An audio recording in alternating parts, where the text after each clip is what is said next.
Live from Laurel, Maryland, this is NASA's coverage of the Double Asteroid Redirection Test's planned impact with asteroid Dimorphos. In a galaxy where asteroids have pummeled planets for billions of years, now one planet strikes back. For the first time in our planet's history, NASA will test an asteroid deflection technique. It's the first planetary defense method of its kind.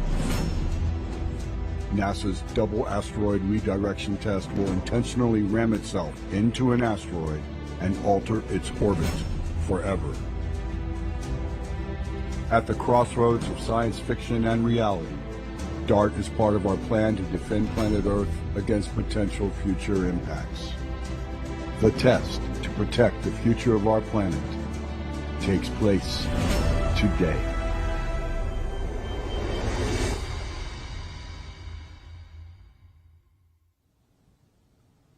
Welcome, and thank you for joining us from Johns Hopkins Applied Physics Laboratory, home to the DART Mission Operations Center.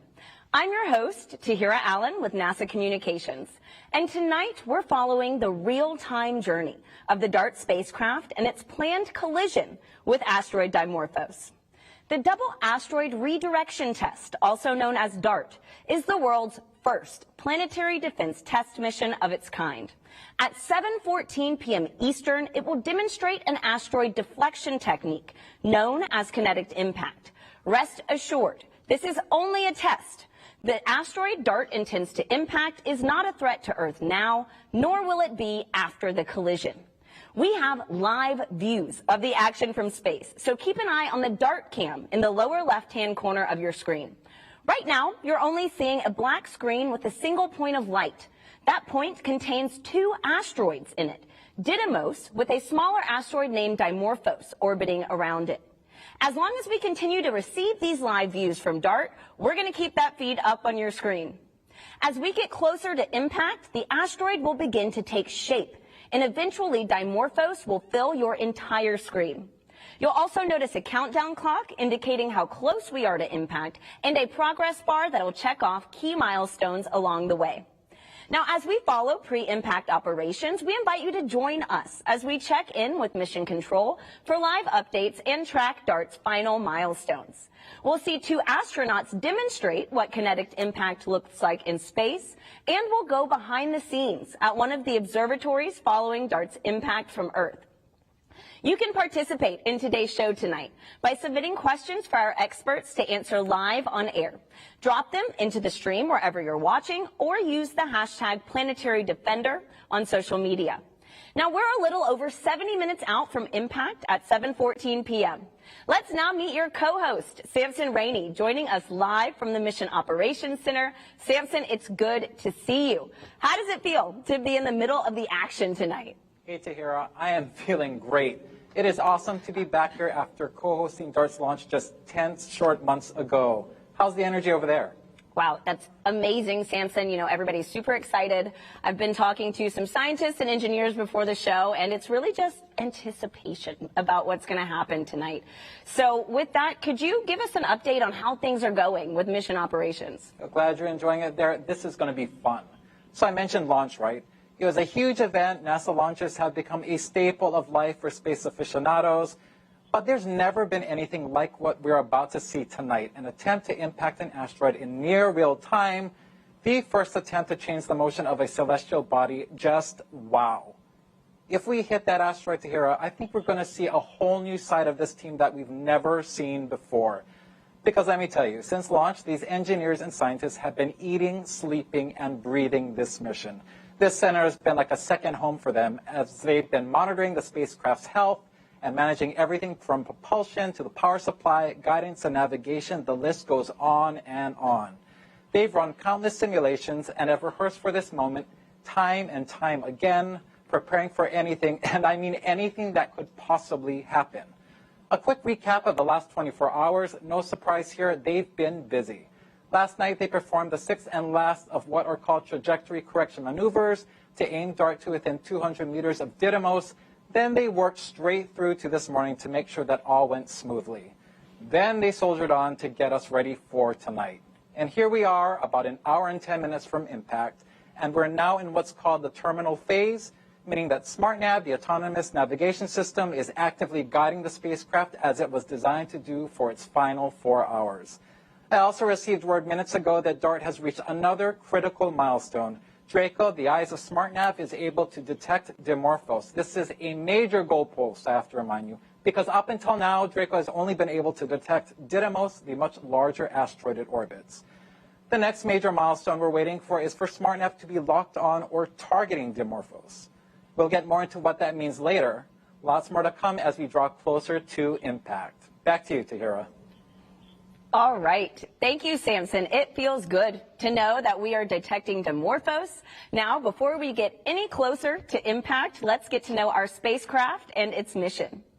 After a beautiful launch from Vandenberg Space Force Base on November 24, 2021, DART has traveled over 400 million miles. And now, in just over an hour, we'll witness the spacecraft collide with asteroid Dimorphos in an attempt to change its orbit forever. The DART spacecraft is about the size of a vending machine and uses hydrazine thrusters for propulsion and roll-out solar arrays for power. It's traveling at about 14,000 miles per hour and will complete the last 4 miles of its journey in just 1 second. DART is on a collision course with asteroid Dimorphos, which is about the height of the Washington Monument and, more importantly, poses no threat to Earth. Dimorphos sits within a double asteroid system and is the smaller moonlet asteroid orbiting its larger companion Didymos. DART has just one instrument on board, and that's a Draco camera, which is feeding images to its autonomous navigation system, steering it straight into the asteroid. Now, teams from around the world have worked hard to get us to this moment. Samson is standing by with NASA's head of science and Johns Hopkins APL's head of space exploration. Let's check in to hear more about the journey. Thanks, Tahira. To help give us some insight into what it takes to imagine, much less attempt, a mission this ambitious, I have with me Thomas Zurbuchen, Associate Administrator for NASA's Science Mission Directorate, and Bobby Braun, Space Exploration Sector Head at Johns Hopkins APL. Thanks. Gentlemen, thanks so much for being here. Thank you. Thomas, I'll start with you. The mission, this team has been through an intense journey, years in the making, and they're now on the cusp of doing the seemingly impossible, impacting a tiny asteroid 7 million miles away from Earth with a spacecraft traveling 14,000 miles per hour. Why is it important for us to continue to push the boundaries of what's possible in space? You know, what I always think is the world is made out of a box. Those are things we know, we can use, and a large space of things that are unknown. In that large space are solutions for problems of the future. There's new research, new understanding of nature. And we at NASA, we're all about moving that boundary back, moving it back to make more things useful for us, like DART, but also understanding nature in a new fashion. It's incredible, Thomas. Well, based on what we know tonight heading into this main event, you know, what are you thinking about our chances of impact? Wow, I'm betting on the team. Betting on the team is always the right thing to do when it comes to NASA missions, whether it's this one or other teams we've had. The thing you just announced, you know, that kind of seeing that little bump there in the image of that new kind of celestial body we knew was there, but now we've have it on the camera. It's just a step in that direction. I'm very optimistic. That's awesome. What the team has planned for months, years ago is coming to fruition, and we're watching it live. Absolutely, just exciting. Awesome. Thank you, Thomas. Bobby, you've been through so many white-knuckle experiences with space missions, most recently with the landing of the Mars Perseverance rover just last year. What is the mindset of the team coming to such a major moment in their career with the stakes being so high? Well, teams like this prepare for the worst, but celebrate the best. And I think we're going to have one of those best nights tonight. There are, of course, many things that could go wrong in spaceflight, but so far this team's been on top of every possible problem. They've been ahead of it, and they just need to focus and push through and go for success. That's awesome. I think from what we're hearing, the cheers coming out of the mock for this broadcast, I feel like we're on the right track. Oh, yeah, absolutely. Any pep talk or advice for the team heading into tonight that you gave them? Well, I've been in the mock several times today talking with the team. They're calm, they're cool, they're collected. I basically told them just follow the data, trust in each other, trust in themselves. You know, they've prepared for this moment for years, and so they know this better than anybody. And as a team, they're going to get through this successfully. That is awesome. Thank you both. That's great words of wisdom for moving forward in space, and seems like the team is in good hands with themselves. All right, Tahira, we're attempting the once unthinkable, but the team has prepared for this moment, now to keep a steady course on this last mission-defining leg. Back to you. All right, thanks, Samson. I mean, it is incredible what the teams are pulling off tonight. This is a first-of-its-kind mission, testing a way to one day save our planet from a hazardous asteroid. Now, we asked astronauts aboard the International Space Station to show us how this technique works in microgravity, and they had some fun with it. Now, before we get to the video, I urge you to keep a close eye on Shane. He's going to be in the blue shirt and standing in for Asteroid Dimorphos. A white object is about to come crashing into him. That's our spacecraft. You'll notice how the impact of the crash moves Shane's position in space. This demo, much like DART's test, relies on the energy transfer from a collision to change the motion of an object. The method, which is called kinetic impact deflection, is the technique DART will test at 7:14 p.m. Eastern. Let's take a look. So what I'll do, Shane's going to be the asteroid, and I'm going to be the NASA DART mission. Or this CTB, more exactly, is going to be a spacecraft. I'm going to try to throw it, and we'll look at the effect of that mass coming at him and the kinetic energy transfer from the CTB to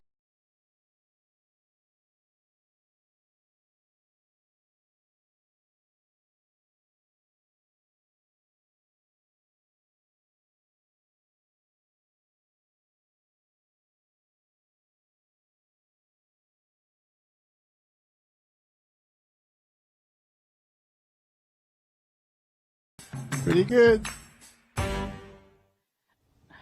All right, now back on Earth, we're taking your questions live in just a few minutes. Send them in using the hashtag Planetary Defender and stand by. It's time now for our first status poll update. Let's head to Samson to check in on DART's progress. Samson, how are we looking? Hey, Tahira. We are entering the 60-minute mark until impact, and as you noted, the team is about to conduct a poll, which is essentially a status update to check that key systems are in working order.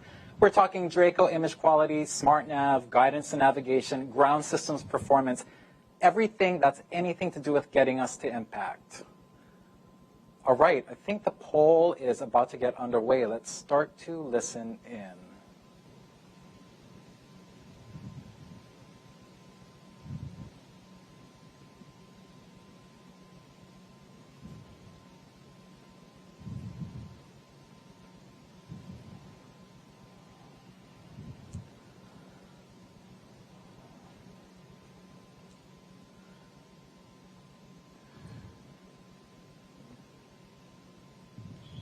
We are waiting for that poll to begin any second now. Martin F1 off console.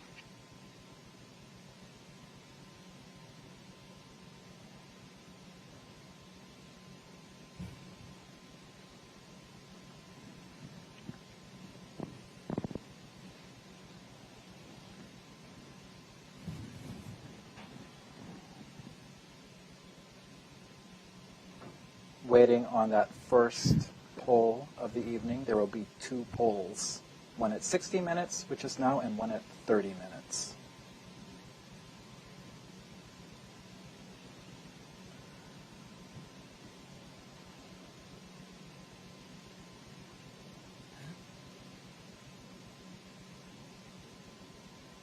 Afterward, we should be hearing from Elena Adams, the mission systems engineer, to give us a summary of what we'll have just heard.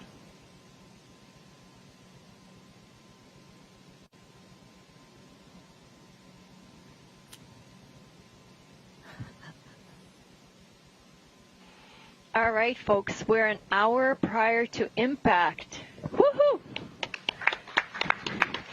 And we're seeing Dimorphos, so wonderful, wonderful. All right, let's do our poll. Image quality? Let's start with you. Images are looking great. Dimorphos is coming in at about the same relative dimness as Didymos. So very consistent brightness between the two. And it's a stable track. That's awesome.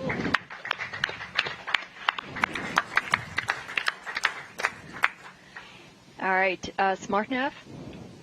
SmartNav is looking good. We're sitting at about 30 meters of projected miss distance. There is no movement right now on the bars for doing a maneuver, but we do expect that when we transition in about 10 minutes that we'll see a maneuver at that point.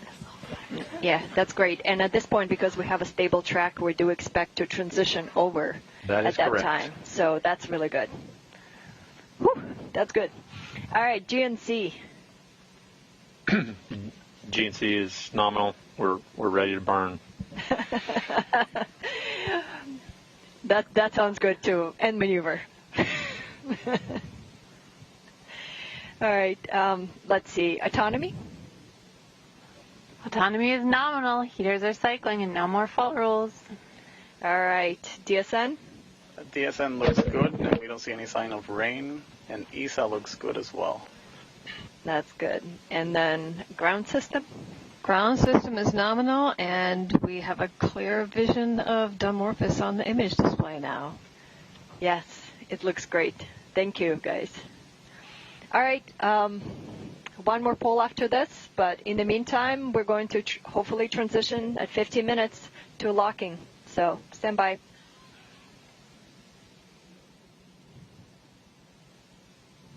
All right, we're going to hear from Lena ourselves to give us a update. Hey, Lena. How's it going? Good. How are you? Good. That sounded like a great poll. Any words about what we just heard? Oh, we're very excited. We are starting to see Dimorphos for the first time. It is looking great. It is just about the same dimness as Didymos as we expected. And so we are getting ready to transition. We have a stable track at this point. It's about 7 pixels in size. And yeah, we're ready to go. It's great news, Lena. Thanks so much. I'll let you get back to it. Thank you. Wow, that's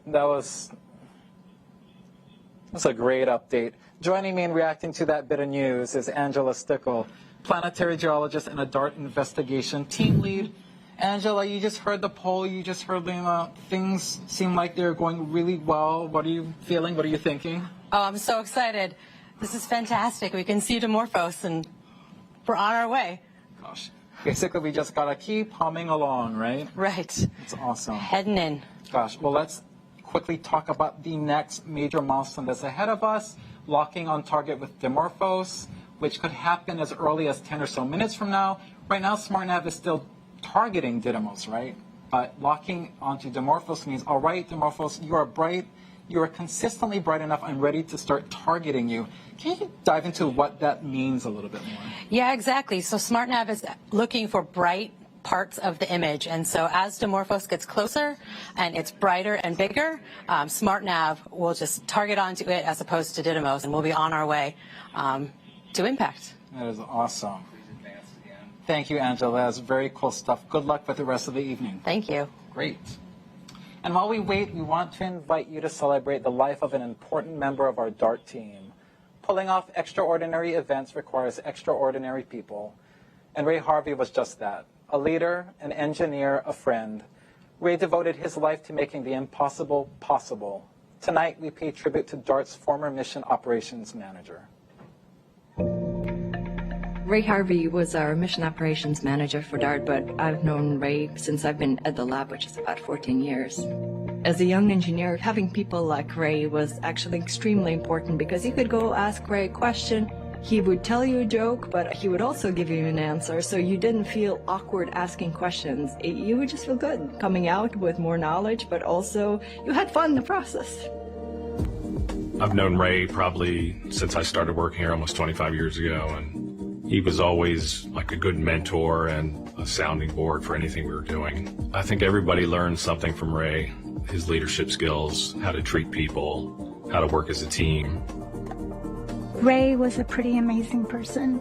Even though he was fighting this terrible disease, He made it a point to be involved in all the rehearsals and all the activities going on DART. He led the mission operations team to the last few days of his life.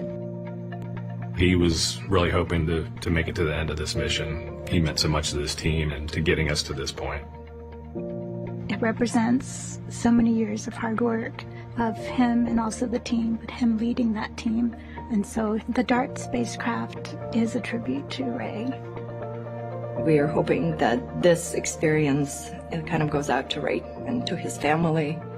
We will really miss him, and we already miss him.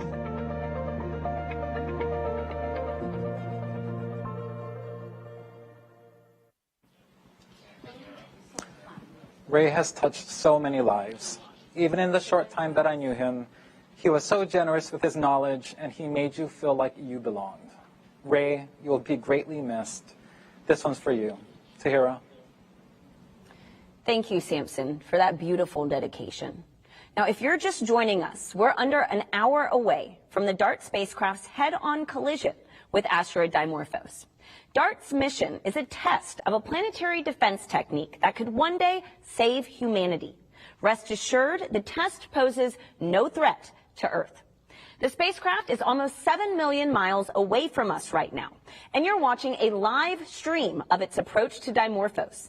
It takes about 45 seconds for the images you're seeing in the DART cam to make their way back to Earth. Any moment now, we should learn if DART is ready to commit to impact.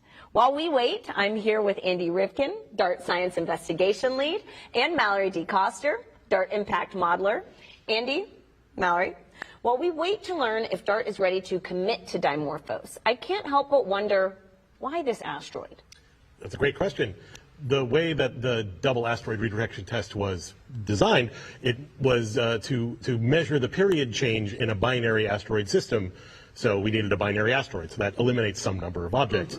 We needed something with a moon that was small enough that we could move it with a strike from a spacecraft, but not so small that we wrecked the moon. So when you kind of tick off all the possibilities, Didymos really ended up as the best choice and really the only choice that would provide a mission in this time period. See, I want to go back to that. You mentioned having a moon that we could push but not destroy. Could you, now in pop culture a lot, we see that, you know, oftentimes the idea is to just totally try to demolish the asteroid. Why have we chosen to not test that technique this time? Yeah, the conventional wisdom for planetary defense is that you don't want to disrupt an object and blow it into a zillion pieces, but you want to keep it intact and just move it all as one piece. Because if you move it all in one piece, then you can keep track of it a lot easier. If you blow it into a million pieces, then some of them might still Earth, and you don't want to miss a thing. Yeah, we might have more issues then. So we know that we have the perfect test subject. Mallory, now can you help us understand how, if mission success, DART's mission tonight can help improve models for mitigating hazardous asteroids in the future? That's exactly right. So we stand to learn a lot from this DART impact. DART is both a technology demonstration as well as a really big science experiment. So from a technology standpoint, we're going to see if we have what it takes to autonomously navigate a spacecraft into a relatively small celestial body, something the size of a football stadium. That's pretty far away from Earth. From a science perspective, we get to perform one of the largest and fastest impact experiments that man has done. Something that could never be accomplished in a laboratory here on Earth. So we're going to learn how these large sizes, these fast impact velocities, and also these sort of extraterrestrial asteroid materials respond to deflection. Wow, I mean, there's so much about tonight that we don't know, and it seems like your fun is just getting started, right, until after impact. So Mallory, Andy, thank you so much. And tonight, ground-based telescopes aren't the only one watching the action. A small CUBE satellite built by the Italian Space Agency was deployed by DART 15 days ago and has been in the area to give us a bird's-eye view of impact. Here's more on Licia Cube. Licia is a 6U CubeSat of the Italian Space Agency participating in the DART mission, and it's also the first Italian satellite operating in deep space. Licia Cube mission objectives is to support DART in the documentation of the impact effects, in particular in terms of the ejecta of materials that will be released from the asteroid surface after the impact, and also imaging the non-visible side of the asteroid during its flyby. LISACube will acquire images using its two different cameras, Leia, a panchromatic camera, and Luke, an RGB camera. Therefore, we can better understand the nature of the asteroid Dimorphos impacted by DART. By means of our Scientific Operations Center in SSTC ASI, we will distribute and process the images in order to make them available to the entire team. We are here in Argotech's Mission Control Center in Turin, from where, together with ASI, we monitor the status of LISACube. The batteries are charged, the radio is communicating correctly, and the navigation altitude is on the right trajectory. Everything is ready for the most important part of the DART mission, the impact with the asteroid. DART is a global effort to prepare humanity for the unthinkable.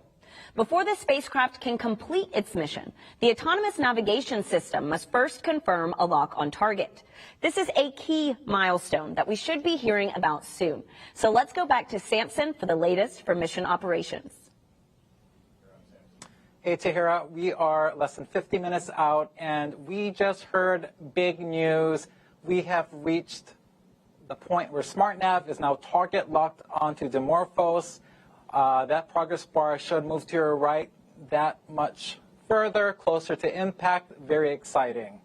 In the meantime, joining me is someone who worked on the instrument playing a starring role with this major milestone and basically all the way up to impact. Lisa Wu, mechanical engineer who helped install the Draco camera and built its cover.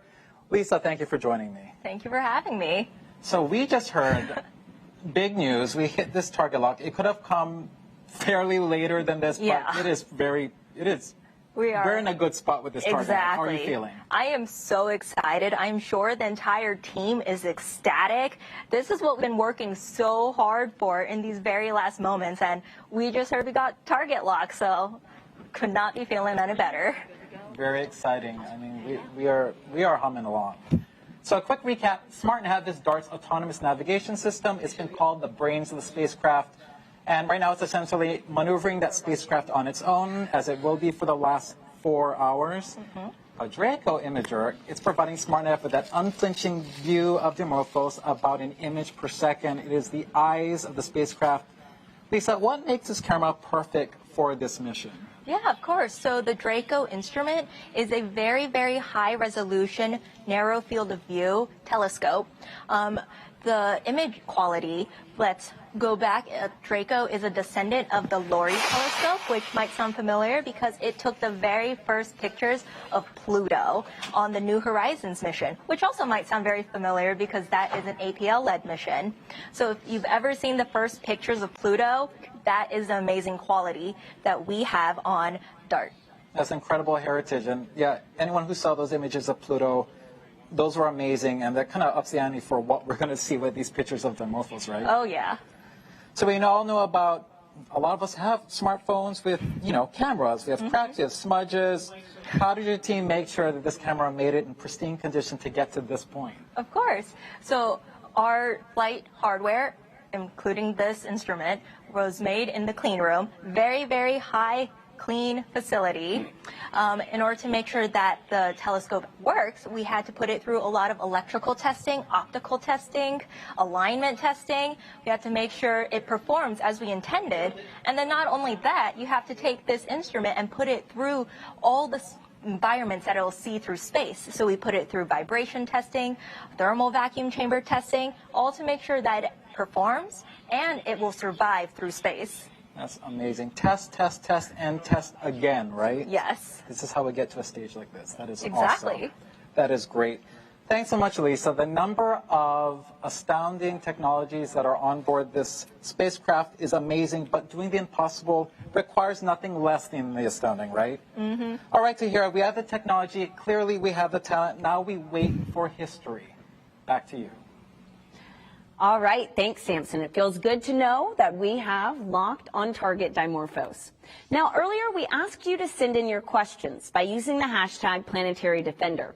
And I am joined now by two real-life Planetary Defenders. We have Kelly Fast and Lucas Paganini, both from NASA's Planetary Defense Coordination Office. Let's dive into what you want to know. So, Kelly, Lucas, before I get to social media questions, we actually have a special question from a familiar face, especially if you're into football. So let's take a moment and hear from him. What's up? I'm Joshua Dobbs, quarterback for the Cleveland Browns, and I have a question for NASA's DART team. On the field, I have to use precision passing in order to get the football in the hands of my teammates, and at least I can see where they are. For NASA's DART team, how are you able to aim a spacecraft at an object so far away? You know, that's a really good question, Kelly, and I mean, we haven't really done this before. How can we aim? Right. At well, something and that far? but I have to say, Joshua does in a few seconds what we've taken, years to do. Just as he has to throw it where he knows that the player will be, throw his football where the player will be. DART needs to end up where Didymos and Dimorphos will be, and so that was learned from astronomy, looking at through telescopes, calculating the orbit, and then the people who launched DART to its destination navigated there. So there's just a lot more calculations involved, which Joshua does in his head. Yeah. And then there's this autonomous navigation. It would be like he had a football that could navigate itself. Yeah. And so we have that to lean on that he doesn't. And so that's what helps get to that destination. All right, nice. I mean, it's very impressive. And so we have another question from Jonathan on Facebook, who wants to know, how can a small satellite like DART be able to impact something as big and heavy as an asteroid and actually move it? Right. And it's all about momentum, right? We have this tiny asteroid of about 160 meters, the size of a football field. And then you have this spacecraft, which is about 500 kilograms. So it's all about momentum, right? You have this massive asteroid and this tiny spacecraft. And how do you move it? It's all about mass and velocity. Since we don't have enough mass in that spacecraft, we have to really impact it hard, and that's why we're impacting it at 4 miles a second, which is outstanding. Which is amazing. And I mean, we're actually going to get to watch impact live take place. And so that gets me to my next question. We have Metal Money on Twitter who asks, what is the size of the blast on the asteroid? Kelly, could you explain a little bit about that? Well, and that's something that we're hoping to find out from this mission, because there's physics and calculations, but actually when you're dealing with a real asteroid that we haven't seen close up before, and what type of material might be on the surface, what the structure is, this is something that, like Lucia Cube, we hope to see as Lucia Cube flies by, to see what that blast was, how large it was, which will help those who are doing the modeling of how effective the impact was, and in changing the orbit, what all figures in, what Lucas just talked about, the mass and the velocity, but then also maybe that blast that is seen afterwards, the plume of material that we're hoping to see from Lucia Cube. So how does tonight's mission play into the work that y'all do in NASA's Planetary Defense Coordination Office, Lucas? Yeah, I would start by saying that this is a very important test. We're going to know if this kinetic impact is an effective technique to use in the case that there would be any potential asteroid en route to Earth. So definitely, for me, that's the most important thing about this test. But then on top of that, there's finding the asteroids, because you can't go out and mitigate a possible threat if you don't even know it's there. And so NASA is very focused also on finding near-Earth asteroids with telescopes that survey the skies every night, looking for near-Earth asteroids, getting the orbits calculated, figuring out where they're going to be in the future to see if we even need something by DART, and then working to speed that up. NASA's working on the Near-Earth Object Surveyor space telescope that would look in the infrared and have a different perspective, complement the ground-based telescopes to accelerate things, just so that we know, is there a threat out there that we're facing that we do not yet know about? Wow, I mean, it's incredible just to know the work that is already being done. It's good to know that we're building off of it, but it's good to know we've already got some people watching the skies. Yeah. And so I have our next question from Alan on Twitter, who asks, how long does it take for pictures to reach Earth? Kelly? Well, the time it takes light and then a radio signal from the spacecraft to come to Earth is 38 seconds. But then there's also the time needed to process the images, so a few more seconds on top of that. So under a minute, but still it's not instantaneous because it's a ways out there. Well, that makes sense. I mean, but under a minute to get something back from space, I'd say we're doing pretty good right there. That's right. So, Lucas, Kelly, thank you so much for everything that y'all are doing to keep our planet safe. Thanks to hear. And so it's important to note that tonight we're attempting something that's never been done. And with that presents many challenges to overcome. Here's what makes DART a first-of-its-kind mission. The DART mission is a very difficult mission because we are trying to do something that hasn't been done before. This is the first time we're going to an asteroid that is this small, this dark, and we're actually going to attempt an impact. The DART mission is really something that the whole world can get behind.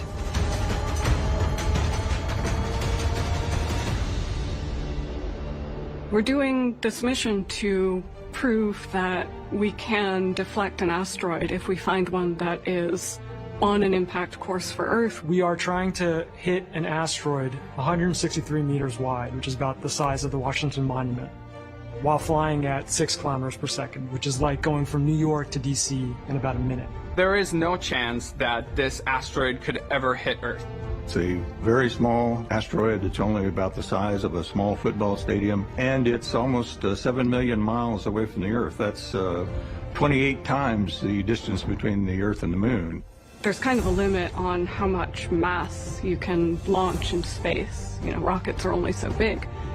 So our spacecraft is only the size of a golf cart. Draco is the primary instrument on the DART spacecraft. It is the camera that is going to be imaging the Dimorphos system as we approach. When we first see the asteroid through Draco, it's just going to look like a pixel. There's a star tracker on board that takes images of the stars and compares them to a known catalog to determine which way it's pointing in space. It poses the biggest risk because very, very small errors in this measurement can spell the difference between success and failure.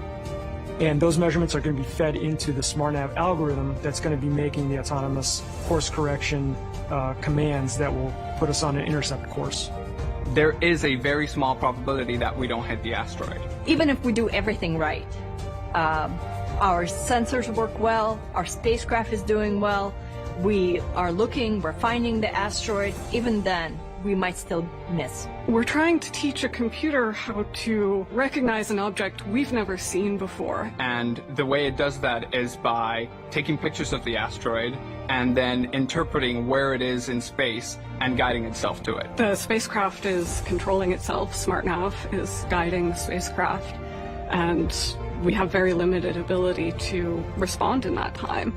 So it has to do it all by itself. And at about 2.5 minutes out, we cease all maneuvering and we coast until we hit the asteroid. It is going very, very fast towards the asteroid, traveling at 6 kilometers per second. 200 times faster than a car on the freeway.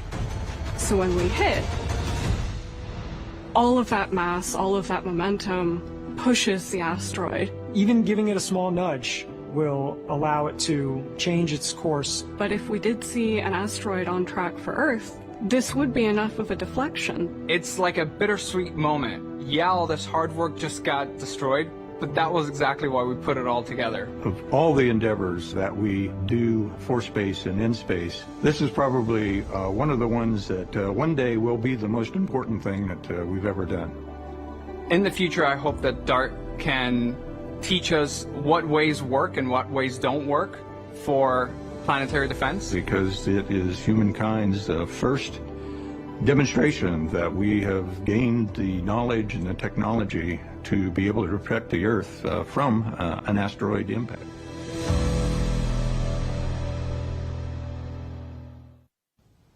Space exploration is rooted in pushing past boundaries. Remember, tonight is a test, and we hope to make impact.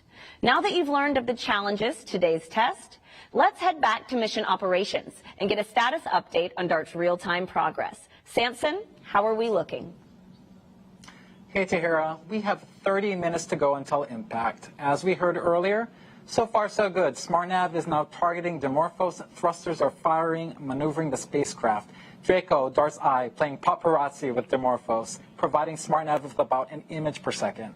And this is a good time to remind you that what we're seeing on the Draco feed is delayed by about 45 seconds on account of signal delay and image processing. And coming up, we're about to see the team conduct a final poll, one last scheduled confab to make sure that all systems are go. And as we head to that, I have someone with me who knows a thing or two about ensuring spacecraft readiness and integrity. Betsy Congdon, DART's Mechanical Systems Engineer. Betsy, thank you so much for joining me. Thank you. So you led the team that literally put DART together, is that right, Betsy? Yeah, so my job is to make sure the engineers and the technicians all physically put all these boxes that you've been hearing, bolts and all onto a spacecraft altogether.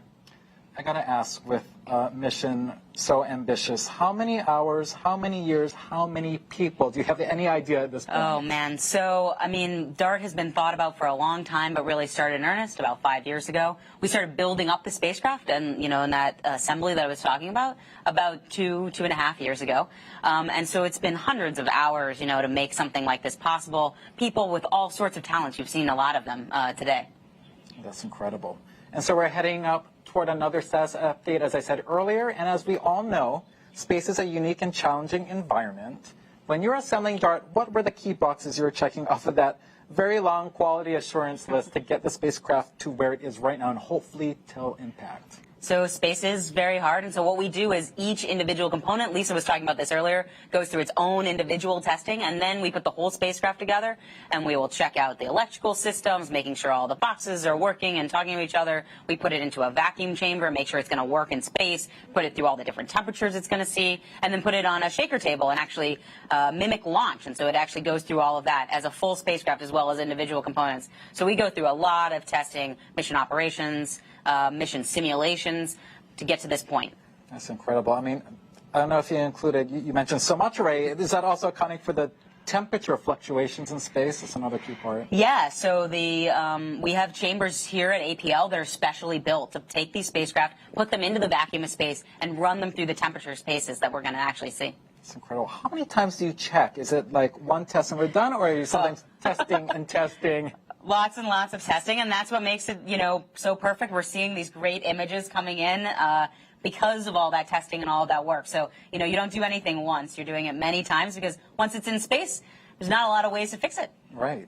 Well, do you ever, think about that one panel, that one component that gave you a little bit of heartburn in the clean room, and you're up at night thinking, I think that thing is going to hold true up until the end? Everything is looking really good. I will say, we had a lot of new technologies, which are really exciting. The Rosa solar arrays had never been integrated onto a spacecraft before, and so that was like a challenge, but one the team was up for, and now it's all ready and working perfectly. All these new technology demonstrations, it only adds to the complexity of this mission and to, testing things.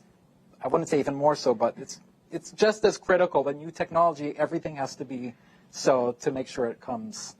Yeah, all of this new technology just requires extra testing, but that just gains confidence. You're seeing the team working through that, working through all these mission sims. So that's really what makes it exciting. You don't want to just do the same thing over and over. This is what makes APL a special place. We build these special spacecraft that, have never been done before.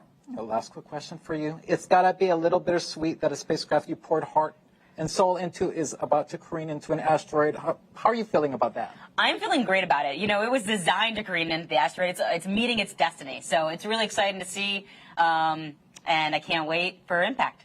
Well, it is serving a purpose. I guess that's why it's easier to let it go. Exactly, very much so. That is awesome. Well, I think we are about to get into that final poll in the mock very shortly. So we're going to hear that final 30-minute poll, and then we're going to hear from Lena Adams again, DART's Mission Systems Engineer, to give us that summary of what we just heard, how she's feeling, how they're feeling in there. Very exciting stuff. This will be the final poll of the evening.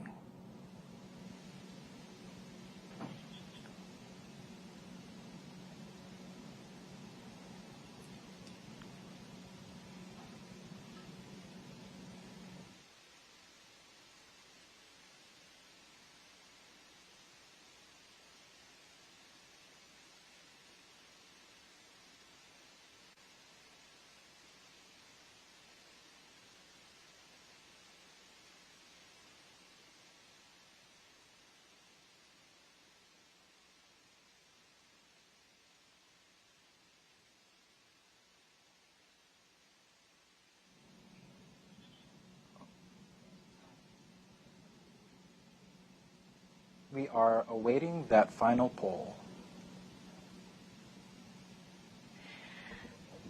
This is DART MSC on DT Mach. It is time for the last status poll. Yes. We're about, 7,000 miles from Dimorphos at this point, so yay. All right, image quality. How are we doing? Still looking very good. Dimorphos still tracking along that same brightness predict as Didymos. That's great. All right. Maneuver complete. Yes, thank you. All right.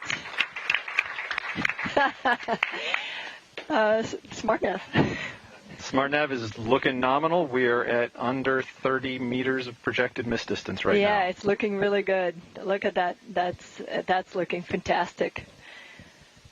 Very excited. All right, GNC. Yeah, GNC also looking good. We've been very excited to do those burns, so we've been waiting a long time. Oh, this is great. Autonomy. Autonomy is green. The heaters are cycling nominally, and we've had no new fault rules firing. Okay, wonderful. DSN. DSN is green, and ESA is green. Got plenty of margin. Looks good. All right, ground systems. Ground system has been helping a few users manage clients, but everything is going fine there, and we are green. Yes, wonderful. Thank you, guys. Completes the poll.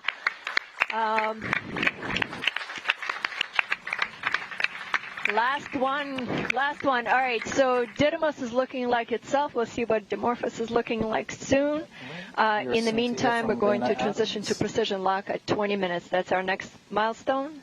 So thanks all.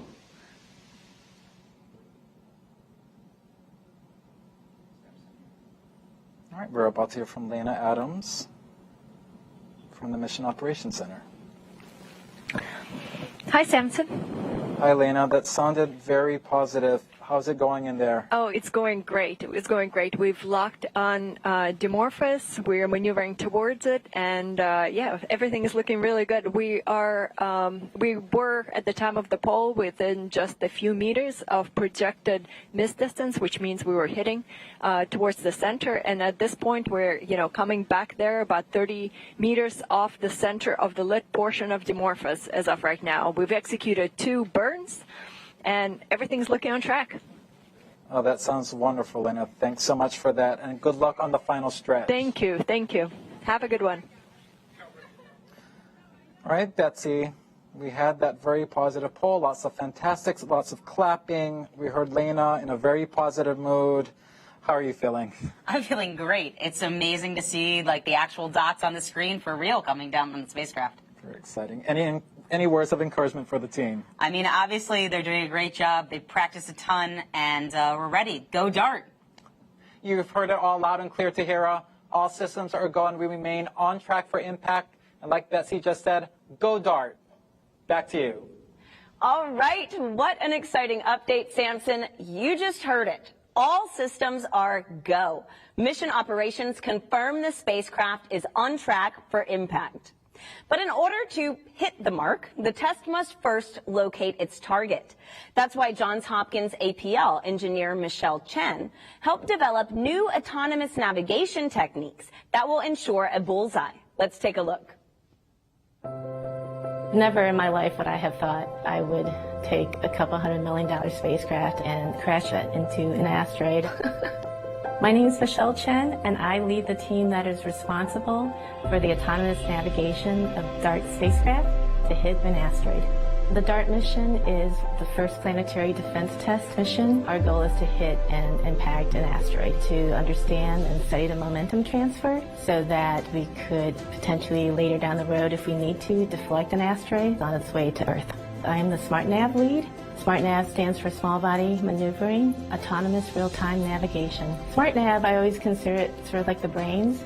And so the camera, Draco, is essentially the eyes. The algorithm has to identify and hit the target in the field of view of the camera. We're flying at over 6 kilometers a second. It essentially occupies a pixel up until possibly 30 minutes prior to impact, and then that's where everything gets really exciting. And so you could just imagine if it was a human being joysticking this.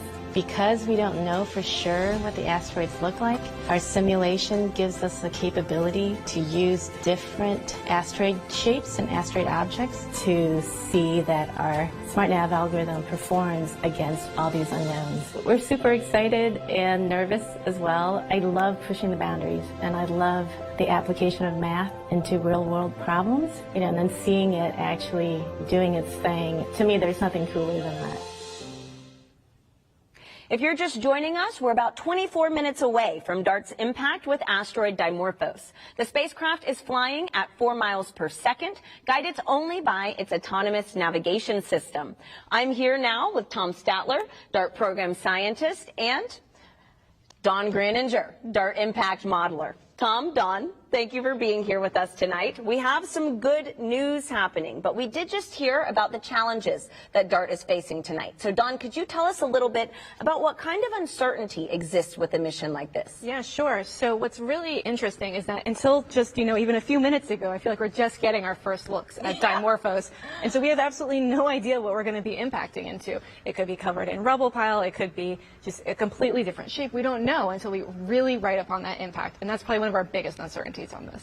I mean, but that's what really makes tonight so exciting. And so, Tom, could you expand a little bit more on how we will use this information in the future if all goes successfully? Well, this test is really important to understand how we might be able to deflect asteroids in the future. And when we measure the change in the binary period of Dimorphos, and we will understand how the asteroid reacted to our kinetic impact. And then as we get deeper understanding into exactly what the geology was of that asteroid, that's the basic information that's going to help us refine our physics understanding of asteroids and our ability to compute and predict, like Don does, run these fantastic codes and extend this knowledge to really have a good plan for how we might react if we ever do discover a dangerous asteroid that is different from Dimorphos. Well, hey, I mean, it's better to be safe than sorry. So it sounds like y'all's party is really just getting started after impact. So congratulations on your success so far. It has been a pleasure. Thank you so much. Now, any second, we should be learning if DART has a precision lock on its target Dimorphos. This is a key milestone critical to tonight's success. Samson, mission operations must be buzzing. How are things going? Hey, Tahira. The energy is indeed electric, and the team is hyper-focused. You could hear a pin drop right now as we're coming up on the critical 20-minute mark from impact and expecting to hear from the team that SmartNav is now precision-locked onto Dimorphos, which means that SmartNav will be tracking only Dimorphos from here on out.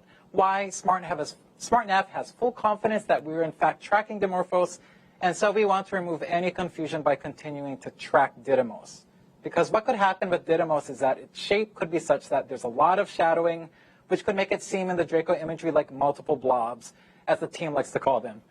And we don't want SmartNav to mistake any of those blobs for Dimorphos, so we're doing away with tracking Didymos altogether. We are waiting for that announcement of precision lock. All right, we're about to hear from the team. Actually, we have some time until we hear that.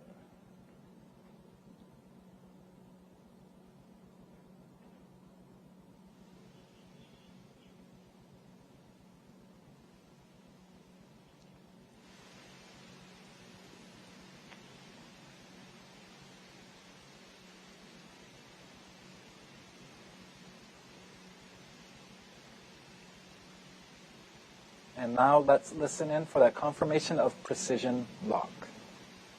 All right, we expect to be in precision lock soon.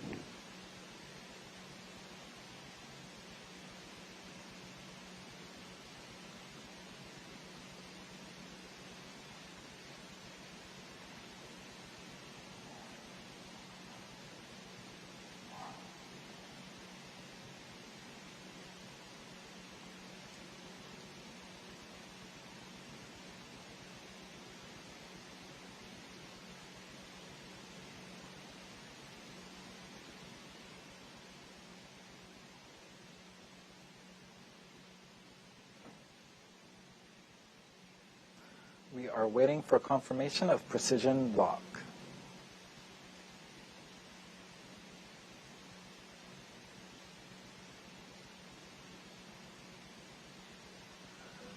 MSC, this is SN5. Go ahead, SN5.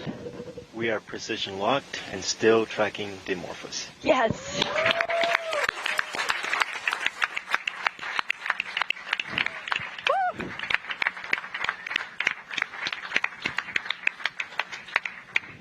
We are soon going to hear again from Elena Adams.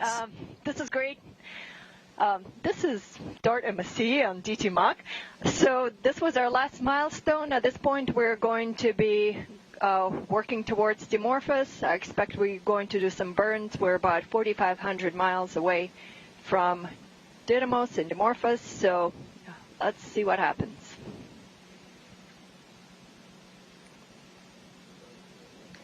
Groundstar 41, C2. Right, joining me now to react to that bit of good news is Lindley Johnson, NASA's Planetary Defense Officer. Lindley, you heard Lena, we are now precision locked, a lot of applause, things are looking good. And we are now headed for the moment of truth. How are you holding up? Oh, I'm doing great. The team's been doing great. The spacecraft's doing great. This precision lock, is absolute milestone for the terminal phase here. We've got a good signature on Dimorphos, so the spacecraft has what it needs to guide itself in for the impact here in 17, almost 18 minutes. So we're doing great. Yeah, so close. Very exciting moments ahead. Now, we can't say this enough, and I know you've said it so many times, but it's worth repeating for viewers that Dimorphos is not a threat to Earth, nor will it be after impact, right? No, that's right. This asteroid system is still almost 7 million miles away from the Earth. It's at its closest point in the orbit right now to Earth. So from this point forward, it's going to be moving away from Earth. So there's no chance of anything here. We've got to look for all the other unknown asteroids out there still to find what the hazard really is. Thanks so much, Lindley. I'll catch you on the other side of impact. Oh, okay, yeah, if you can. Back to you, Tahira. All right, thanks, Samson. It is amazing to know that we have a precision lock on target Dimorphos. Now, we have a fun way for you to join our mission, and it is by signing up to be a planetary defender. Visit bity.com/planetary defender. Take the quiz and receive a certificate like this one. Now, once it's official, show us on social media using the hashtag Planetary Defender. Now, telescopes from around the world are observing tonight's impact to ensure that how successful we are at changing the asteroid's orbit. They'll be measuring this success. And you may be wondering, how does that happen? Let's go behind the scenes with astronomer Nick Moskovitz at Lowell Observatory, home to the telescope that discovered Pluto, to see what's in store for DART.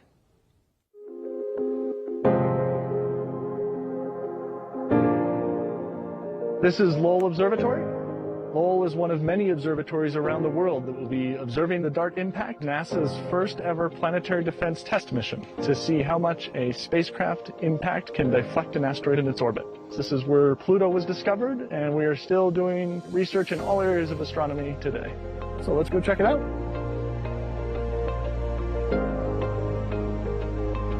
This is the Pluto telescope, the telescope that was used to discover Pluto almost 100 years ago. So here we are at the Clark telescope. This is where Percival Lowell sat to observe Mars. Let's head on over to the Lowell Discovery Telescope, about an hour south of Flagstaff, which is where we are going to be collecting data for the DART mission. The reason we're all the way out here in the middle of this forest is that we have really dark skies here.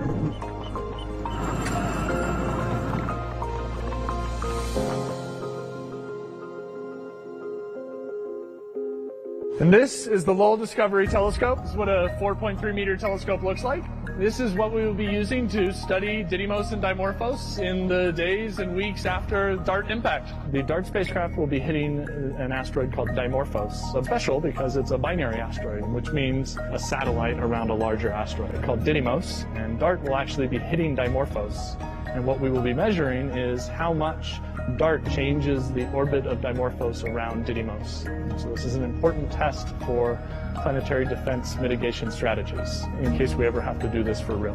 The Lowell Discovery Telescope is one of many telescopes around the world which will be used to study Didymos and Dimorphos. It's really a global coordinated effort. And what we're looking at here is a large 4.3 meter primary mirror that's in the middle of the telescope tube here. Up at the top is a secondary mirror. The secondary mirror up top there is what is focusing the light down onto the instruments and allows us to take images with the camera that's located down at the bottom. This is maybe one of my favorite hidden rooms at the telescope. We're like standing inside the telescope, underneath the telescope, 100 tons above your head, held up by this and this, which is cool. It's sort of, as you can see, the highest peak around here, just over 8,000 feet. You come up here for sunset, because you have sun setting right there. It's perfect. For DART, we're going to be collecting images of the night sky. And typically an observer would be here in front of one of these consoles, controlling the instrument and taking images like these as they're coming in off the telescope. DART is really a sort of before and after experiment.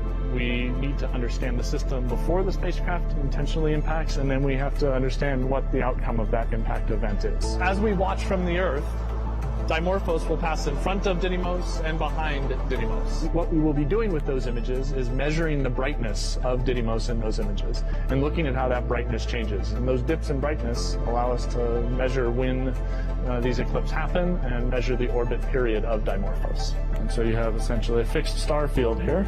All the white dots are stars of different brightness, and moving through this field is Didymos and Dimorphos, which again, we can't distinguish them as discrete points of light, but we have that small object moving through the field of view. So after impact, we will then be able to go back and start observing intensely, looking for those mutual events, those eclipse events of Dimorphos passing in front of and behind Didymos. And on each one of these frames, we're measuring the brightness to assess whether or not it's undergoing one of these events where Dimorphos is passing in front of or behind, and using those to determine the orbit period of Dimorphos around Didymos. This is such a cool experiment. It's such a singular experiment. Using the ground-based telescopes like this one and others around the world to watch the system and see how it's affected by this impact event, because that's really what's going to give us the answer to what did DART do at the time of impact. And that will be exciting to see how that evolves over the days and weeks following that impact. All right. After a 10-month, 470 million mile journey, DART is just minutes away from making history. A truly global effort. This mission has brought together people from around the world, united under one goal: to find a way to protect humanity from a hazardous asteroid if one were ever discovered. Now, usually NASA spacecraft are intended to operate for many years or even decades, but not DART. DART was built to be destroyed. DART is a mission of firsts, proving that a spacecraft can autonomously seek, find, and approach a target in space that's so far away we don't even know what it looks like. It also marks the first time humanity will have moved a planetary body in the universe. I said that correctly. Now, at this point, the spacecraft is controlling itself, making small maneuvers to ensure it's lined up with its target. DART is speeding through space and will cover the last 4 miles of its journey in just 1 second. Coming up, we'll hear the final updates from mission operators and witness the big moment live from space. Samson, you have the best seat in the house. How are we looking? You're right, Tahira. Front row tickets to the biggest event in town, and things are looking good. We are T-minus 10 minutes to impact, and DART is precision locked onto Dimorphos and zooming down the home stretch. Now, we have a lot to cover in the time we have left, and I'm thrilled to have with me Lori Glaze, Director of NASA's Planetary Science Division, with me for the ride. Lori, such a pleasure to have you. Oh my gosh, I am so excited to be here and really happy that we are here in this final 10 minutes. We are almost there. Well, you were just in the thick of it with the team up until a few minutes ago. What is the atmosphere like in there? I can only imagine. It's really, it's great. I mean, they're excited. Every time there's a marker that we meet a milestone, everyone is cheering and very excited. But there's also almost a sense of a calm confidence that with every milestone, everything's going, as planned. We're found and we locked on the target as planned, pretty much at the right time. They're looking at the brightness and the reflectivity of the object, and it's more or less what they expected.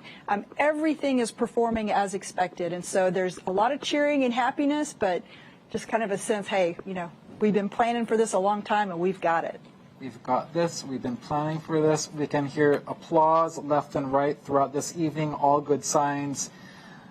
What are they focused on at this critical juncture, Lori? It is basically years of planning, 10 months of making sure we get to this point after launch, and they've been juggling a lot. Is there anything in particular that they are glued on as we enter this moment of truth? Yeah, so the main thing they've been watching is getting to that point where we could do the precision lock, where we had good enough signal coming back and enough confidence in where we are relative to Dimorphos that we could really do that precision lock onto the target. And it's hands off now, right? We're not, the spacecraft is going to drive itself, and really focused on that, that point where they could be precision locked.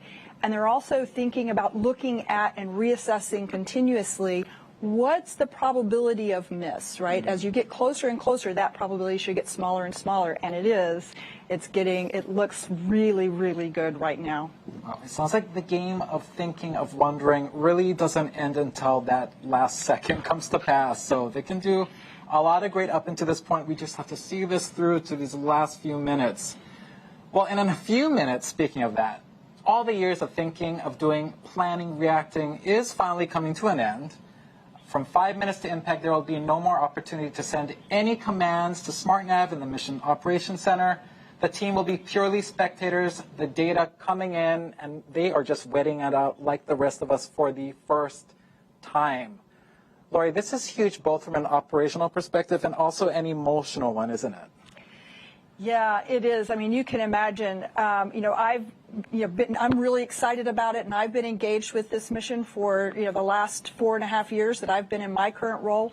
But this team has been working so hard on this for so many years, and they've put so much of their energy and their time into this, and so much planning and rehearsing, and it's a really big event for them to, like you say, just counting down and watching. At this point, there's not much else they can do but watch and see the fruits of all their work.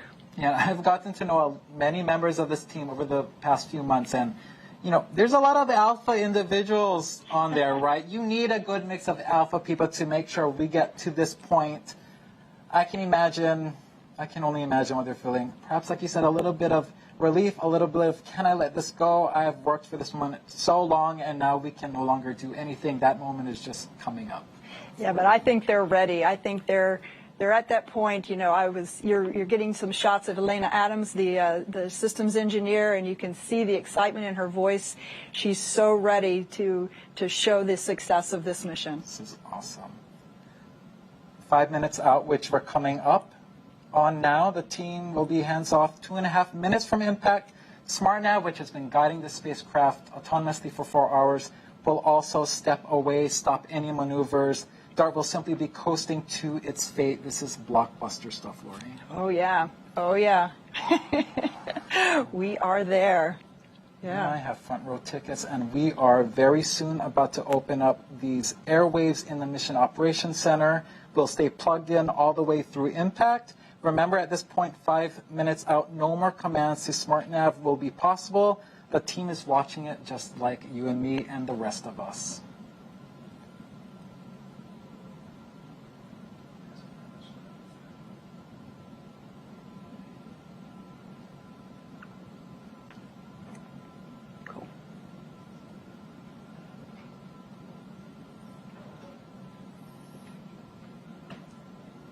All right, we've reached 5 minutes from impact. The final command opportunity to SmartNav has passed, and the team is simply watching that data stream in just like we are. Also remember, there is a 38-second lag for the data to travel to Earth, and also an additional few more seconds for image processing. It's important to note that.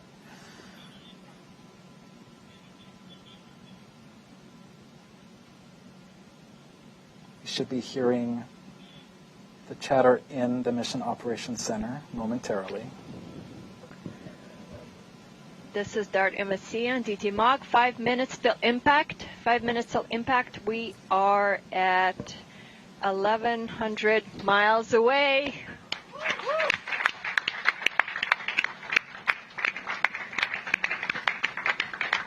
Also, our window for sending any commands to the spacecraft is done.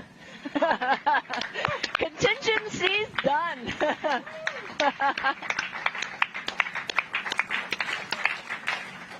This is a great vibe in that Mission All right. Operations Center right now, Lori. It really is. They are so excited. And I'm honing in looking at these images as we get closer and closer, and you look at Didymos and just you're starting to see this physical body appear there. It's incredible. Just incredible. That sounds great. I'm still having a hard time believing this is real imagery coming in near real time.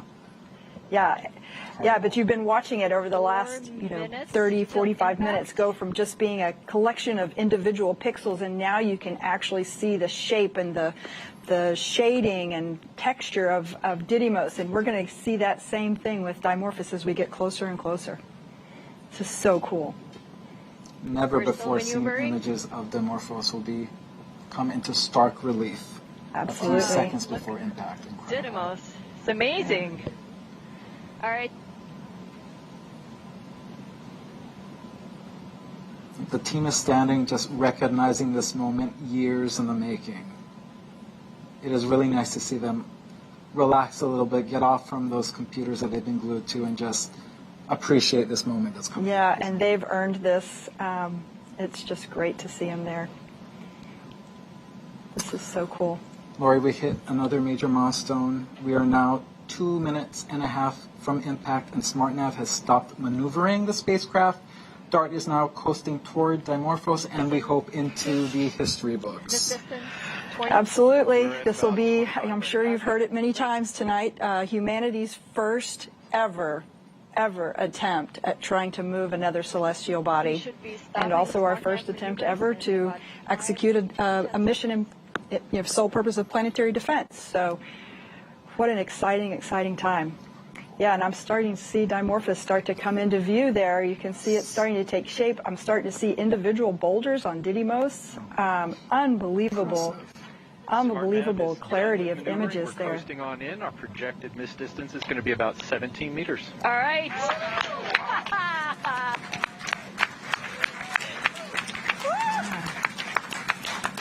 All eyes on this event. Space telescopes, ground telescopes from every continent on Earth.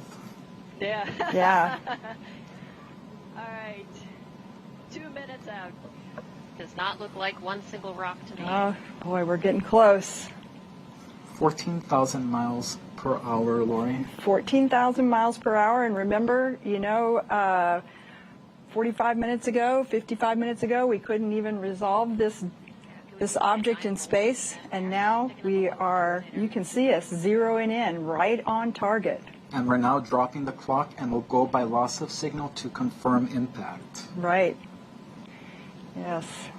Imagine we'll get that loss of signal, and then we'll hear from Lena Adams again, letting us know that I feel like we'll know. I feel like that'll be a crystal clear signal. I think so. I think we're starting to see more resolution. In fact, look at that. Didymos has even gone out of the view. We're now just seeing Dimorphos. This is remarkable stuff. Oh my goodness, look at that. Looks like control system settling down. Angular rates look really good. I think we're going to get the investigation team some good pictures. Wow. No, come on, we can do better than that. Starting to see those individual boulders there. You can see shadows of the various rocks on the surface. It's amazing, guys. Oh my goodness, look at that. Unbelievable. Yeah. Looks to me like we're headed straight in.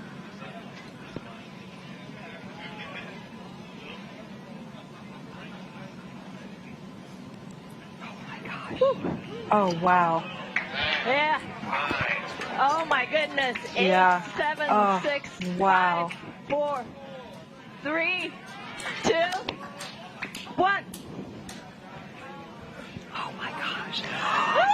Oh wow. Awaiting visual confirmation. All right. Let's see. We got it? Waiting. And we have And we impact. have A giant leap for humanity in the name of planetary defense. Woo. Fantastic. Oh, fantastic.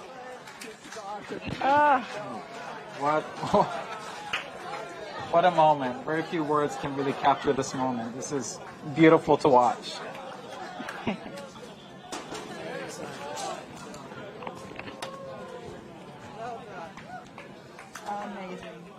Amazing. What a This team. is- What a team and what an a accomplishment. team. A few weeks ago, they had their last dress rehearsal. They were getting emotional at the dress rehearsal. And they're like, this is crazy. We're getting emotional. This is not the real thing. I can only imagine what they are feeling right now. Yes. Well, you can see them there on screen. They're all pretty excited. Wow. Hearing impact, the curtains close on Draco feed. That raw joy from the team, years of hard work and the weight of expectation lifted off their shoulders. This is amazing.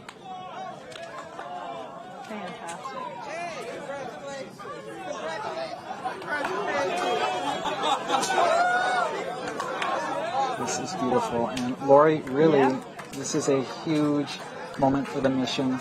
Lots more work needs to happen in the days, weeks, months. Absolutely. Now, as I always say, it's one of my favorite missions. Now is when the science starts. It just starts now. Now that we've impacted, now we're going to see for real how effective we were. We're going to train all of those ground-based telescopes on the Didymos Dimorphos system, and we're going to make measurements that will help us determine just what its orbit looks like now relative to what it was before. So it's going to be great. Very cool. All right, this is when science, engineering, and a great purpose, planetary defense, come together, and it makes a magical moment like this. Yeah, really. Absolutely. And you can see so many people there that have made this happen. The team of APL engineers that have really poured their souls into this mission. Lori, any last words to mark this historic moment? Oh. We're embarking on a new era of humankind, an era in which we potentially have the capability to protect ourselves from something like a dangerous, hazardous asteroid impact. What an amazing thing. We've never had that capability before. Thank you so much, Lori. Those are poignant last words. Tahira, history has been made. Back to you. Wow. I mean, what an exciting day for the DART team. And in case you're keeping score, humanity won, asteroids 0. Now, I'm here with Nancy Chabot, DART coordination lead. Nancy, talk about a moment to catch on camera. What is going through your head right now?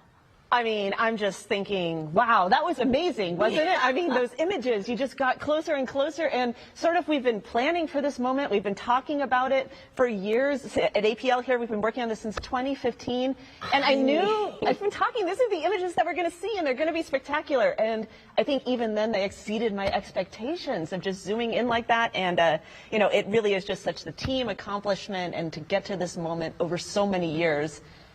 And I don't have to talk about it as coming anymore. It's happened now. We have done this. It's happened, and it is just incredible that as humans, like we have done this, we did this. And Nancy, do you have anything you'd like to say to the teams who made tonight possible? Oh, I mean, I don't need to say anything to the teams because I know everybody like me is really proud to be part of this, right? Proud of this thing that we've been working on for years, you know, and even before 2015, internationally, people wanted to do this. People wanted to take this first test. And then we finally did. Partners across the United States. We have actually 28 countries represented on our investigation team of scientists, telescopes on all 7 continents, everybody doing their part to make this moment happen. I know I'm really honored to be on this team, and I know other people on the team feel the same way. As you should, Nancy, and I mean, there's a lot to celebrate here tonight. And so now that we have confirmed impact, can you let us know what's next for this mission? Well, I mean, I think I'm still taking a moment here, because this is a big deal, and this was a really hard technology demonstration to hit a small asteroid we've never seen before and do it in such spectacular fashion. But I know other scientists on the team, like me, are already pointing at those images, being like, "Did you see that boulder? Did you see that smooth area? Did you see the shape? What does that mean?" And Lychee Cube is like flying by right about now. They're close approach, like taking images, and they're storing them, and we'll get those in the next days. Telescopes here and in space are looking. They're looking at the brightening of the rock that's thrown off from that spectacular collision that we saw, and this is going to go on for weeks. And so there's still a lot of excitement to come, but nothing to take away from this moment. Yeah, this is just the beginning. It looks like everybody is celebrating here in Mission Operations. I think I just saw Bill Nye there. And so it is a huge day for this team, but also for humanity. You know, Nancy, you mentioned earlier about some of the international collaborations. And could you give us an idea on kind of the scope of DART's mission, right? It's not just us in the United States that's focusing on this. So can you expand a little on that? Yeah, I mean, planetary defense is really an international issue. We are all on this planet together, right? And I think it's been so great for this mission to really support and embrace that international cooperation for planetary defense so that we can maximize what we learn. And this idea came about from international scientists talking to each other, working together, you know, in order to make this moment happen for NASA's Planetary Defense Coordination Office, building the spacecraft here at APL. But really, scientists around the world are ready to study the, what did we do to Dimorphos? But more importantly, what does that mean for potentially applying this in the future? I mean, DART really is just the start. It's just the first planetary defense test mission. It was spectacular, and it's accomplished, and we'll figure out how effective it was. That's really what we're going to learn in the next weeks to come. All right, we hit this asteroid. Now, how effective was that at deflecting it, and what would that mean for using it? Yeah, there's still so much to unpackage here. And so we have a special guest who is wondering, you know, more of what's next for this big mission. So let's hear from her now. Hey everyone, I'm Danny Hansen, American Paralympic rower and hydro athlete. And first, I would like to congratulate the entire DART team on crossing the finish line. So congratulations. And with that, here's my question. Now that DART has impacted, how will you know if the spacecraft has actually changed the asteroid's orbit? That's a good question.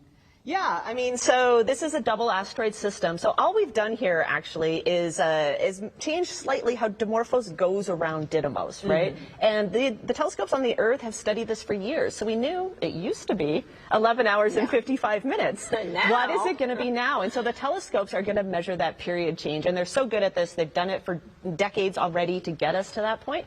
And they're going to work for the next weeks and make that measurement. And when we have it, we're going to be sure to share it with everybody to see how much we did deflect this asteroid with the DART collision. Wow. Well, Nancy, I mean, it's time for you to celebrate. So congratulations on everything tonight, and go DART. Oh, go DART. This was spectacular. Yes. And so we have Samson standing by in Mission Operations with two very special guests. Let's hop over there and see what's going on. Thanks, Tahira.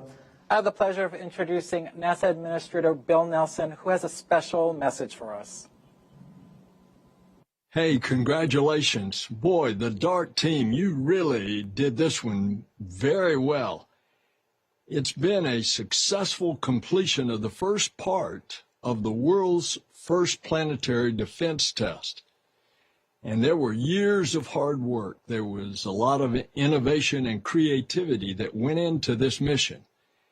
And I believe it's going to teach us how one day to protect our own planet from an incoming asteroid. I really look forward to learning all about what's happening from the observatories so they can tell us about the changes in this asteroid's orbit. So thank you to this international team. We are showing that planetary defense is a global endeavor, and it is very possible to save our planet. All right.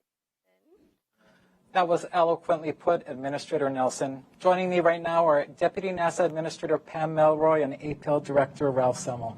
Thank you both for being with me. Pam, I'll start with you. How are you feeling having witnessed this historic event up close? Oh, I was absolutely elated, especially as we saw the camera getting closer and just realizing all the science that we're going to learn. But the best part was seeing at the end that there was no question there was going to be an impact, and to see the team overjoyed with their success. That's beautiful. What does this mean for NASA? What does this mean for planetary defense? Well, NASA works for the benefit of humanity. So for us, it's the ultimate fulfillment of our mission to do something like this, a technology demonstration that, who knows, someday could save our home.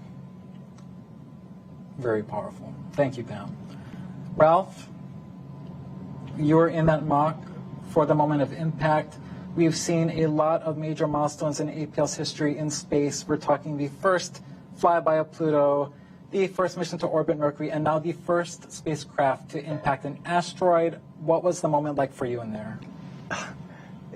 It was incredible to see how so many years of hard work and creativity resulted in a direct hit of Dimorphos was just an adrenaline rush.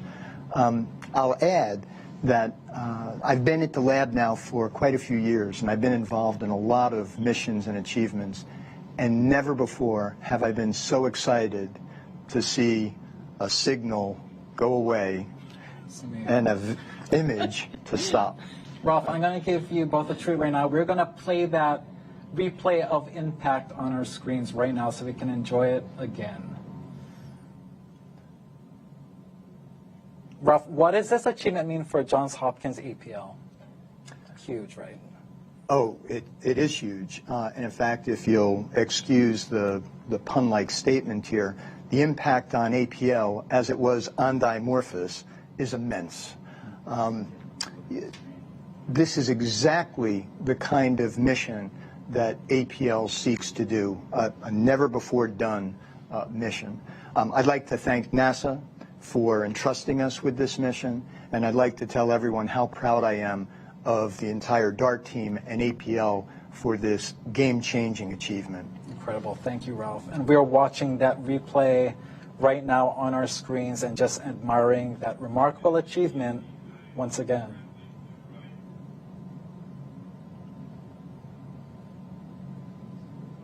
They were just tiny blobs of light, and now they are real objects to us, which is amazing. Never before seen up until today.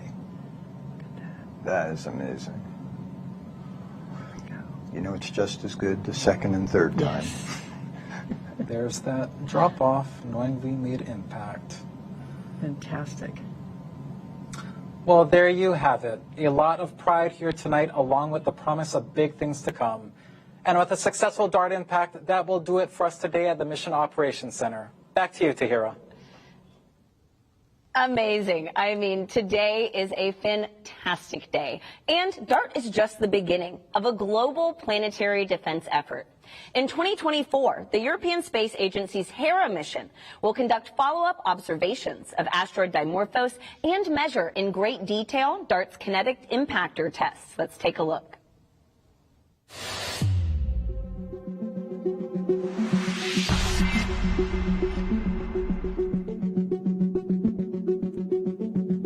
The DART impact is going to be an incredible moment, something we've been looking for over 17 years. My name is Jan Carnelli, and I'm leading the Hera mission for the European Space Agency. The deflection by DART will be measurable from ground with telescopes. However, only with Hera coming up close and inspecting the asteroid will unveil all of those parameters that will allow us to plan for a deflection mission if one day we need one.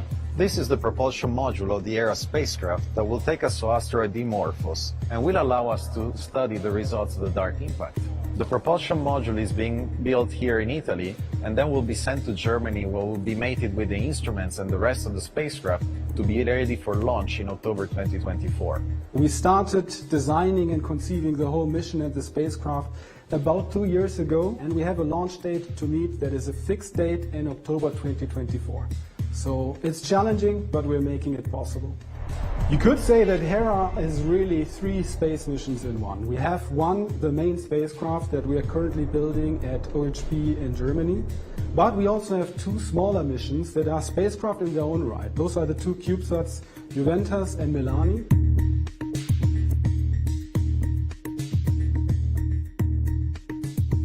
The CubeSat I'm working on is Milani, which will perform spectral measurements and dust detection following the DART impact.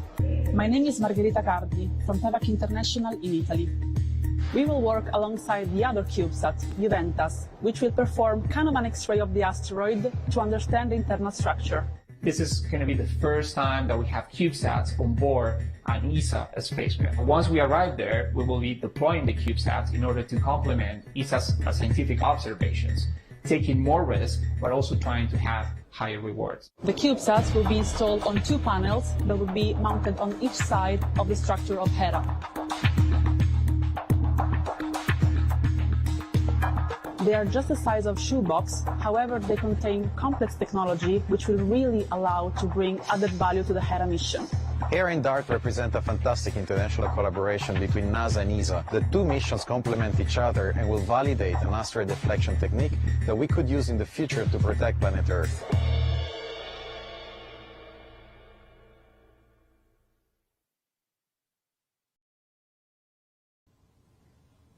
There you have it. Tonight, we've ushered in a new era in planetary defense.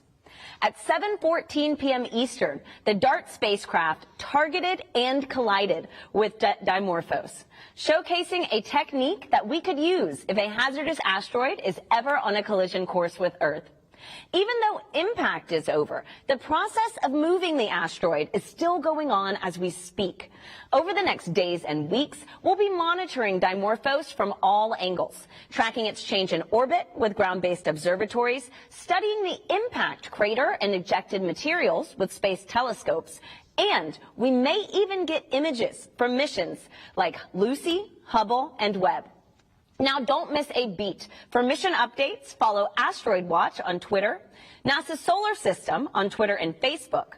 Remember, impact was just the beginning. Science and images will be rolling in soon, so stay tuned to nasa.gov/DART. We'll be back at 8 p.m. with members of the team to capture reactions and celebrate this historic event. So join us soon on nasa.gov/live. And for more updates on Artemis and rollback operations happening tonight at the Kennedy Space Center, head to nasa.gov/Artemis-1. Thank you for watching NASA's coverage of DART impact from Johns Hopkins Applied Physics Laboratory in Maryland. We want to give a special thanks to all of our guests for participating